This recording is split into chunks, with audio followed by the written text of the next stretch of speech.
প্রিয় দর্শক, সপ্তাহ ঘুরে ফিরে এলাম আপনাদের প্রিয় অনুষ্ঠান গ্যালারি নিয়ে। সঙ্গে আছে আমি বর্ষণ কবির।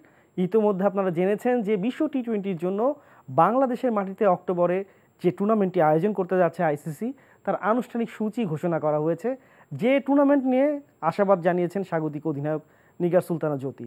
এছাড়াও বাংলাদেশ ইতিমধ্যে ছেলেদের যে দলটি খেলছে জিম্বাবুয়ের বিপক্ষে 2-0 সিরিজ এগিয়ে আছে এবং ধারণা করা হচ্ছে চট্টগ্রাম থেকে সিরিজটা নিশ্চিত করেই তারা ঢাকা ফিরবে।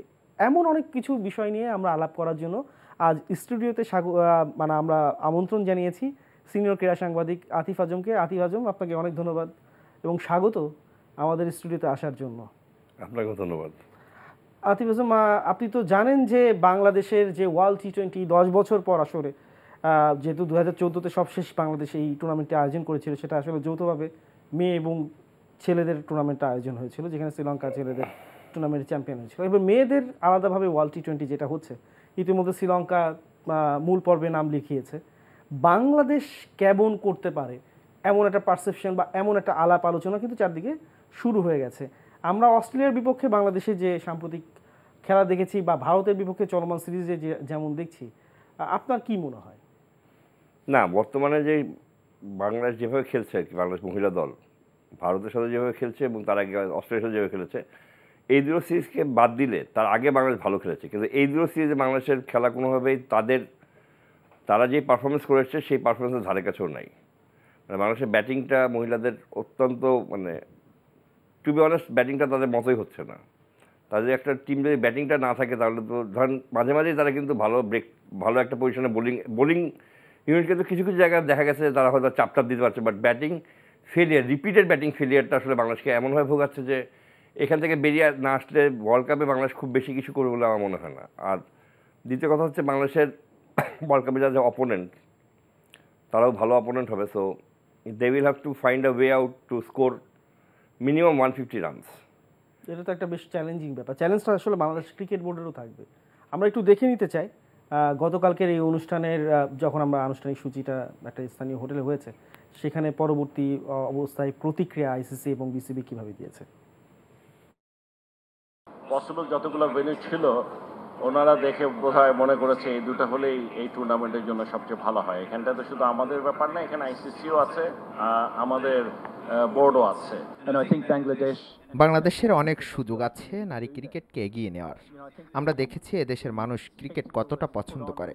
আশা করছি আয়োজক হিসেবে দারুণ কিছু করবে বাংলাদেশ। আয়োজক হিসেবে বাংলাদেশের সুনাম কিন্তু অনেক আগে থেকেই ছিল, এমন না যে এটাই প্রথম হতে যাচ্ছে। 2011 সালে যখন ওয়ানডে বিশ্বকাপের যৌথ আয়োজক ছিল ভারত এবং শ্রীলঙ্কার সঙ্গে, তখন থেকে বাংলাদেশ বিশেষ করে বৈশ্বিক আয়োজনগুলো এশিয়া কাপ থেকে শুরু করে তারা খুব সফলতার সঙ্গে করেছে। অনেক দিন পর একটা বৈশ্বিক আসর বাংলাদেশের মাটিতে বসতে যাচ্ছে। এই চ্যালেঞ্জটা বিসিবির কাছে কি থাকবে? সবচেয়ে বড় চ্যালেঞ্জ থাকবে হচ্ছে গিয়ে লজিস্টিক্যাল সাপোর্ট। কারণ এতগুলো বিদেশি দল থাকবে, তাদের এতগুলো logistical support plus security is a big challenge. এখন সিকিউরিটি কোনো থ্রেট নেই বলছি, but security has always been a challenge. আর আপনি নিশ্চয়ই দেখেছেন যে গতকালকেই কিন্তু ওয়ার্ল্ড টি-20 একটা সিকিউরিটি থ্রেটের এটা এসছে এবং এই যে কোনো বড় আসরে এই জিনিসটা নিয়ে কিন্তু অনেক বেশি অ্যালার্মিং থাকে যে সিকিউরিটি কোনো থ্রেট আছে কিনা। Bangladesh would like to have a very tight secured world cup, because এখানে কোনো একটা অঘটন ঘটলে ওটা কিন্তু ওটার রিপারকেশন কিন্তু খুব হিউজ হবে। এটা একটা বড় চ্যালেঞ্জ থাকবে। দ্বিতীয় চ্যালেঞ্জ থাকবে হচ্ছে কি বাংলাদেশ আসলে কী ধরনের উইকেটে খেলাবে। কারণ যদি আপনি আমাদের সব 16 উইকেট তো আইসিসিতে খেলা হবে না, ব্যাটিং উইকেটে খেলা হওয়ার কথা, যেখানে রান হওয়ার কথা, সেই ধরনের উইকেটে যখন খেলা হবে সেইখানে বাংলাদেশের জন্য এই ব্যাটিং যেই ধরনের ব্যাটিং হচ্ছে সেখানে স্বাগতিকদের জন্য আরও টিম ওয়াইজ যদি ব্যাটিংটা ইমপ্রুভ করতে না পারে তাহলে আসলে চ্যালেঞ্জটা ডাবল হয়ে যাবে। বিকজ যখন আপনি রান করছেন না একটা ভালো উইকেটে, অপোনেন্ট কিন্তু রান করবে, আর আপনি ধরেন একটা বাজে সময় পার করছেন রান ছাড়া, তখন কিন্তু চ্যালেঞ্জটা তার জন্য বেশি হবে। আর তৃতীয় চ্যালেঞ্জ যেটা আমার কাছে মনে হয় দর্শক। মানুষের মহিলা দলকে ভালো করতেই হবে, কারণ মহিলা ক্রিকেটে কিন্তু দর্শক এভাবে আসে না। আনলেস একটা হোস্ট ওই সাপোর্টটা মনের মধ্যে না থাকলে আমার মনে হয় না ইন্ডিয়া পাকিস্তান ম্যাচ ছাড়া খুব বেশি ম্যাচেই ওইরকম দর্শক হবে। আমরা একটু দেখে নিতে চাই স্বাগতিক অধিনায়ক হিসেবে নিগার সুলতানা জ্যোতি এই টুর্নামেন্টকে নিয়ে কি ভাবছেন। আমরা অনেক বেশি বলবো যে এক্সাইটেড থেকে বলবো যে একটা টেনশনও কাজ করছে, কারণ হোম ক্রাউড থাকবে, সবাই চাইবে আমরা বেটার করি। আমাদের ফোকাস প্রথমে থাকবে যেন আমরা ম্যাচ উইন করতে পারি রিয়েলিস্টিক ভাবে, এবং অবশ্যই সবার যদি সাপোর্ট দেওয়া এবং সবাই যদি আমাদের বেস্টটা ট্রাই করি, অবশ্যই আমাদের বিশ্বকাপ বাংলাদেশটা আমরা হয়তো বা ইনশাল্লাহ রঙিন করে রাখতে পারি। রঙিন করে রাখার একটা আশাবাদ আছে, কিন্তু নিগার সুলতানা জ্যোতির তত্ত্বাবধানে সাম্প্রতিক যে সিরিজগুলোর কথা বলছিলেন, আপনি একটা ধারণা দিচ্ছিলেন, উনি কিন্তু প্রেস কনফারেন্সে বলছিলেন যে দ্বিতীয় কোশ্চেনের অ্যান্সারটা এমন ছিল যে উনি থাকবেন কি থাকবেন না এটাই উনি নিশ্চিত না। এটা কি একটু ফ্রাস্ট্রেশন থেকেই, না আলটিমেটলি আপনি যেহেতু নারী ক্রিকেট দলকে অনেক ভালো মতো পর্যবেক্ষণ করেন, আপনার ধারণাটা কি? না, আমার মনে হয় আউট অফ ফ্রাস্ট্রেশনই বলে থাকবেন, কারণ তাকে নিশ্চয়ই ওয়ার্ল্ড কাপ পর্যন্ত মাথায় রেখেই দলের পরিকল্পনা করা হয়েছে। বাট নিগার সুলতানা জ্যোতি সম্পর্কে আমি যত বাইরে থেকে যা শুনেছি বা যা বুঝেছি, তাদের হচ্ছে কি যে টিম ম্যানেজমেন্টের সবাই যে তার উপরে খুব বেশি মানে সন্তুষ্ট এরকম আপনি ঠিক বলতে পারবেন না। সে হয়তো পারফর্ম করছে কারণ তার টিমের মধ্যে কিন্তু সে নতুনদেরকে অনেক ব্যাক করছে, ভেরি গুড, কিন্তু মানে ভেরি ইমপ্রেসিভ। বাট আমি একটা আমার প্রশ্ন হচ্ছে কি, যখন আপনি বৈশাখে একটা টুর্নামেন্ট খেলবেন তখন কিন্তু আপনাকে এক্সপিরিয়েন্সের দিকেও নজর দিতে হবে। মানে আমি বলতে চাচ্ছি না যে তারা যে সালমা জাহানারা কিংবা রুমানা এদেরকে বাদ দিয়ে দিয়েছে এটা ভুল। আমি বলবো অবশ্যই এটা তাদের লজিক আছে যে তারা পাচ্ছে না, টি-20 পাচ্ছে না, বাট তাদেরকে নিয়েছে তারা কি আসলে খুব বেশি কিছু করছে? মানে রিমার্কেবল একটা রিমার্কেবল, কারণ তাদেরকে তো দে are filling up there shoes. এই মুহূর্তে বাংলাদেশ দলের ব্যাটিংয়ে যদি দেখেন আপনি, মানে আমরা পিঙ্কি ছাড়া খুব বেশি ব্যাটসম্যান গত এক বছর কিন্তু রান করে নেই। পিঙ্কি এই সিরিজে খেলছেনও না, মানে বলছি যে লাস্টের যে তো Pinky will be a very key part in Bangladesh team. Jyoti নিজেরও, কিন্তু জ্যোতির লিডারশিপ রোলের সাথে সাথে জ্যোতিকে কিন্তু আরও সবাইকে মিলে নিয়ে কাজ করার ব্যাপারে বেশি ইয়ে হতে হবে। আমি শুনেছি যে সে খুবই মানে অ্যাগ্রেসিভ মাইন্ডসেটের একজন মহিলা, যেটা আমার কাছে ভালো মনে হয় যে অ্যাগ্রেসিভ মাইন্ডসেট হতে পারে। বাট আপনার অ্যাগ্রেশন বা যে কোনো কিছু ততক্ষণই আপনাকে মানুষ সহ্য করবে যতক্ষণ পর্যন্ত আপনি রেজাল্ট দিচ্ছেন। রাইট। মানে আমি from captain's point of view থেকে বললাম, আপনি যদি ক্যাপ্টেন না হয় অনলি ব্যাটার হন, then you have an aggressive mindset, you have মানে you carry an air on your, আপনি একটা এয়ার ক্যারি করেন, দ্যাট সেটা একটা আলাদা ব্যাপার, বিকজ আপনার তখন রানটাই ব্যাপার, মুখ্য হচ্ছে run. But when you are the leader of the team, আপনার team result is more important than your own individual result. কিন্তু এই বিরতিতে যাওয়ার আগে খুব ছোট করে জানতে চাই, আসলে বাংলাদেশ নিজের মাটিতে বৈশ্বিক আসরে শেষবার খুব ভালো করেছিল বলতে গেলে এশিয়া কাপ 2012-তে, আর 2016 ওয়ার্ল্ড টি20 মানে এশিয়া কাপেও ছিল ফাইনালে। মানে চ্যাম্পিয়ন বাংলাদেশ কখন হতে পারেনি ছেলেদের যদি কথা বলে থাকি, আর মেয়েদের তো প্রথম এবারই আমরা দেখতে যাব আসরটা। অর্গানাইজেশন হিসেবে বা যেহেতু হোস্ট টিম, হোস্ট বোর্ড, বিসিবির এই লজিস্টিক সাপোর্টটা আসলে কতটুকু দেওয়া সম্ভব হবে? আমার মনে হয় পুরোপুরি দেওয়া সম্ভব। আমরা BCB have turn into a very good, মানে তাদের নিজস্ব একটা সিস্টেম তারা দাঁড় করতে পেরেছেন, যেখানে তারা একটা টুর্নামেন্ট কাভার করে দেবে, মানে টুর্নামেন্ট শেষ করতে পারেন। লজিক তারা হয়তো বা অনেক বেশি, মানে তাদের নিজস্ব একটা গ্রুপ হয়ে গেছে যারা একটা টুর্নামেন্টকে, এবং সবচেয়ে বড় কথা হলো এই খেলাটা কিন্তু 3-4টা মাঠে না, যেহেতু 2টা মাঠে খেলা হবে, আপনি লজিস্টিক সাপোর্টটা দিতে পারবেন। আপনার এই টুর্নামেন্টে ডিস্ট্রিবিউটেড 3-4 ভেন্যুজ, তখন আমরা লজিস্টিক সাপোর্টের ব্যাপারে আমরা অনেক বেশি চিন্তা করতে হতো, বিকজ আপনার সব জায়গায় লজিস্টিক সাপোর্ট লাগবে। এখন 2টা ভেন্যু তো হবে, সো আপনার লজিস্টিক সাপোর্টের মানে সাপোর্টিং স্টাফ কিন্তু কম হলেও হবে। আপনার দক্ষ সাপোর্টিং স্টাফ হলে 2টা মাঠ কভার করা সম্ভব, কিন্তু দক্ষ সাপোর্টিং স্টাফ এত নাই বিসিবির কাছে যে 4-5টা মাঠে তারা লজিস্টিক সাপোর্ট দিতে পারবে। Probably that is one of the reason হয়তো বা যে 3-4টা মাঠে বিসিবি নিজেও খুব বেশি কিন ছিল না যে 3-4টা মাঠে খেলা হোক।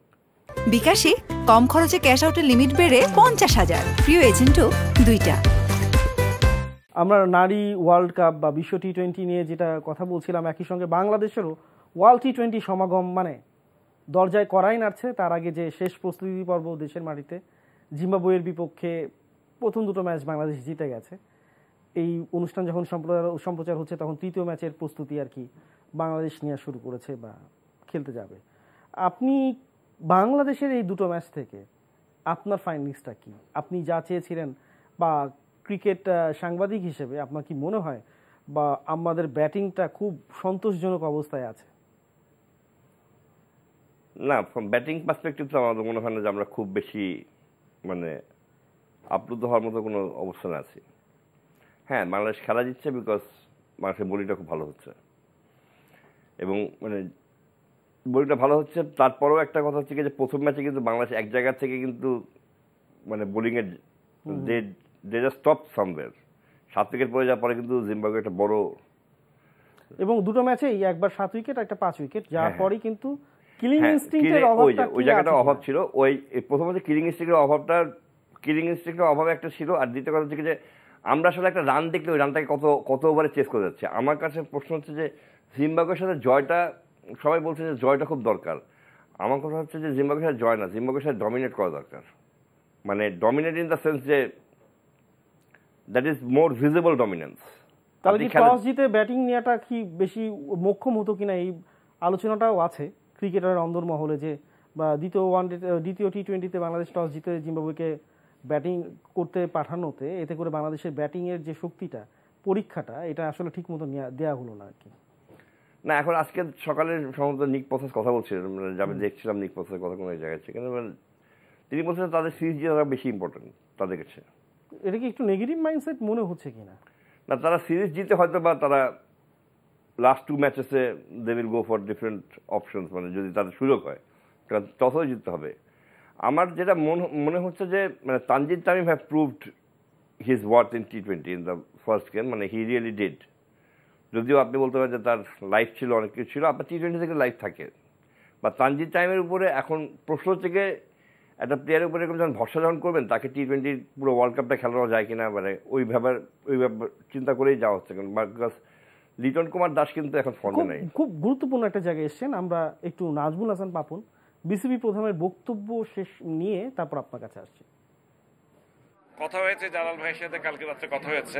আমি শিওর যে ব্যাটিং কোচ যে আছে আমাদের, তার সাথে কথা বলতে বলা হয়েছে, যে দেখে তার উপর একটু স্পেশাল নজর দিয়ে দেখতে যে মানে প্রবলেমটা কোথায়। বাট আশা করা ছাড়া তো কিছু করার নেই। এইটা শোনার পর আতিফ আজম আমাদের মনে পড়ে যে ডেভিড বেকহ্যাম যখন পায়ের ইনজুরির জন্য ইংল্যান্ডের হয়ে বিশ্বকাপটা 2002 সালে খেলতে পারেননি, যদি আমি ভুল না করে থাকি, ওটা খুব আলোচনার বিষয় ছিল। লিটন দাস তার ডেভিড বেকহ্যাম না, কিন্তু তারপরও তার রান করা না করা নিয়ে প্রচুর আলোচনা গত 6 মাস ধরে বা 3 মাস ধরে, যদি আমি আলোচনা করি রেডিয়াসটা, আলোচনা হচ্ছে। স্বয়ং বোর্ড প্রধানও কোচদের পরামর্শ দিচ্ছেন তাকে ফর্মে ফেরানোর জন্য। দ্বিতীয় টি-20তে উনি 25 রান, মানে গোটা 25 রান করেছেন। আসলে একটু কি বেশি ভঙ্গুর অবস্থায় তার মানসিক অবস্থা? আমার তো তাই মনে হয় না। আমার মনে হয় যে লিটন কুমার দাসের মানে ক্যাপাবিলিটিটা তার কোনো প্রশ্ন নাই, কিন্তু কনসিস্টেন্সি নিয়ে কিন্তু অনেক প্রশ্ন আছে। সেটা শুরু থেকেই ছিল। এখন এই মুহূর্তে লিটন কুমার দাস মানে তার বর্তমান যে ফর্ম, আপনি কিন্তু কোনোভাবেই তাকে বাংলাদেশের বেস্ট 11-এর অটো চয়েস বলতে পারেন না, because you have to understand that Shakib Al Hasan will return. আপনাদের একটা ব্যাটসম্যানকে কমাতে হবে, মানে ওয়ে উইল সাকিব প্লে। আমি যদি প্রশ্ন এরকম রাখি যে লিটন কুমার দাসের এখন বাংলাদেশ দলের মানে বেস্ট 11-এ তানজিদ তামিম যেরকম ব্যাটিং করছেন এবং তার প্রতি কোচের যেরকম আছে, আস্থা আছে বর্তমানে, তাতে আমার মনে হয় তানজিদ তামিমকে দিয়ে তারা ওপেন করার চিন্তা থাকবে তাদের মাথায়। যদি এমন হয় সাকিব আল হাসান ফেরার পরে লিটন দাসের মানে একটা ব্যাটসম্যান কমাতে হয়, বা বাংলাদেশের মানে ব্যালেন্সের দিক থেকে সাকিব আসার পর লিটন খেলবেন কিনা এটা নিয়ে যথেষ্টই আছে, বিকজ লিটন কিন্তু কিপিং করেন না, জাকির আলী কিন্তু কিপিং করছেন। যদিও তার কিপিং ফ্লসগুলো অনেক চোখে পড়ছে, বারবার বল গ্রিপিং এর সমস্যা। না, সেটা তো আপনার ফ্লস তো চোখে পড়ছে অবশ্যই, কিন্তু বাট ওইটা কি জাকির আলী কিপিং করাটা কিন্তু ইমপ্লিকেশন যে জাকির উইল কিপ উইকেটস। হ্যাঁ, এটা তো ম্যান্ডেটরি, কারণ মিডল অর্ডারে তাকেই লোয়ার মিডল অর্ডারে একটা ভরসার জায়গা বলছে। কিন্তু সৌম্য সরকারের অবস্থাটা কি? আমরা কি তৃতীয় টি-20 পর্যন্ত তাকে পাচ্ছি না? নিশ্চিতভাবে চতুর্থ এবং পঞ্চম টি-20 কি তাকে আমরা দেখতে পাওয়ার সুযোগ আছে? আর যদি না থাকে তাহলে কি বিশ্ব টি-20তে আমরা সৌম্যর খেলার সম্ভাবনা কতটুকু দেখি? সৌম্য সরকার একটা এমআরআই হবে, লাস্ট আরও একটা এমআরআই হবে। আমার ডক্টর বেশির কথা হয়েছে একদিন আগে, কথা হয়েছে 1-2 দিন আগে কথা হয়েছে। এমআরআই করার পরে তারা আশাবাদী যে তারা লাস্ট 2টা টি-20 দেখতে পারবেন। বাট সৌম্য সরকারের মানে এখন এই দেবাশিসা বলছেন যে সৌম্য সরকার ব্যাটিংয়ে কোনো অসুবিধা নাই, জাস্ট ফিল্ডিং এবং বোলিংটা করতে পারে কিনা এটার জন্যই তারা লাস্ট পর্যন্ত ওয়েট করছে। মানে আমাদের কি ওই লাক্সারি জায়গাটা আছে কিনা যে 70% ফিট প্লেয়ার যিনি সাকিবের মতো অপরিহার্য কেউ নন, তাকে আমরা একাদশে বয়ে বেড়াবো বা স্কোয়াডে নিয়ে যাব? এখন এইটা প্রশ্ন মানে আপনার কি মনে হয় যদি সেরকম একটা অবস্থায় থাকে, রিহ্যাবিলিটেশন প্রসেসের মধ্যে থাকা ব্যাটসম্যানটা আসলে না, সেই কারণে হয়তো বা মানে হাতুয়া সিংহে এতবার তার সব পরীক্ষা নিরীক্ষা করাচ্ছেন। কারণ হাতুয়া সিংহে এর আগে কিন্তু সৌম্য সরকার কিন্তু খেলতে পারবেন, মানে এমন না যে তিনি খেলতে পারবেন না। মানে আজকালকে যদি তাকে খেলানো হয় ফিজিক্যালি কিন্তু সে এমন একটা অবস্থায় নাই যে সে মাঠে নামতে পারবে না। বাট তাকে তারপরেও পরীক্ষা দিতে হচ্ছে, because Hathuru wants to get একদম টোটালি যে whether he is totally fit or not. সে ওই ফিটনেস ইয়েটা না পেলে Hathurusingha I don't think that he will carry him, because তার কিন্তু Soumya Sarkar is not just a batsman Bangladesh টিমের জন্য। হাত ঘুরিয়ে দুটো ওভার করতে হবে, ফিল্ডিংও দিতে হবে। এই ধরনের ইঞ্জুরি থেকে সবচেয়ে বড় হচ্ছে যে আপনি জাম্প টাম্প করতে গেলে অনেক সময় প্রবলেম হতে পারে। সো ওইসব জিনিসগুলো বেশি চোখে রাখছেন বাংলাদেশ টিম ম্যানেজমেন্ট এবং মানে আপনার যারা বাংলাদেশের মানে মেডিকেল বোর্ড, যে ওই জায়গাগুলো থেকে সৌম্য যদি পার হতে না পারেন তাহলে তার খেলার সম্ভাবনা কম।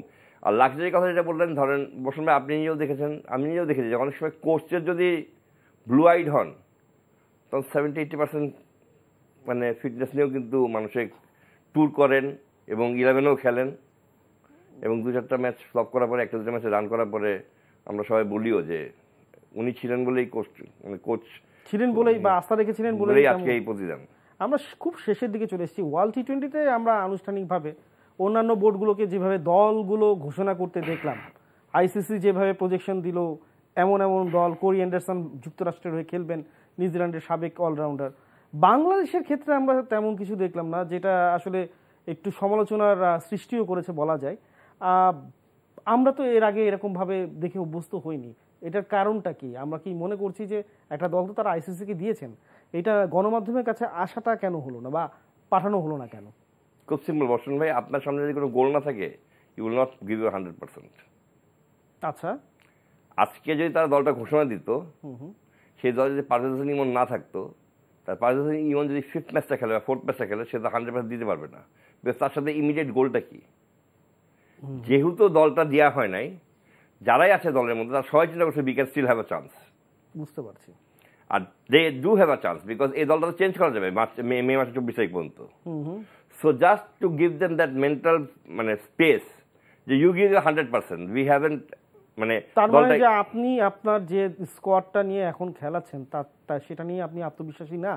মানে অন্যান্য 8টা-10টা দেশের সঙ্গে কি বাংলাদেশের পার্থক্যটা? বাংলাদেশ শেষ পর্যন্ত দেখে, বাংলাদেশ ক্রিকেটটা তো আসলে আমাদের শেষ বলে কথা নেই, বাংলাদেশ শেষ পর্যন্ত দেখবে। তাদের কোচিং মানে তাদের সিলেকশন প্যানেলের একটাই কথা, আমরা শেষ পর্যন্ত দেখতে চাই। এখন আমার প্রশ্ন হচ্ছে কি, এরপরে দিকে ইউএসএ যেতে হবে বাংলাদেশের, তা শেষ পর্যন্ত দেখার তো কিছু নাই না। সেটাই, কিন্তু আমাদের এখন শেষ পর্যন্ত দেখতে হচ্ছে, কারণ সময় বলছে আসলে এখানে শেষ করতে হচ্ছে। ইউএসএ তো ওই টিমটাই যাবে যেটা ওয়ার্ল্ড কাপ খেলবে, সো ওই শেষটা হবে না। আতিফ আজম, আপনাকে অনেক অনেক ধন্যবাদ আমাদেরকে আজকে সময় দেওয়ার জন্য। আশা করি ভবিষ্যতে আবারও আপনাকে দেখতে পাবো। প্রিয় দর্শক, আজকের গ্যালারি এই পর্যন্ত। আশা করি সামনের সপ্তাহে আবারও দেখা হবে আপনাদের সঙ্গে। ততক্ষণ পর্যন্ত সুস্থ থাকুন।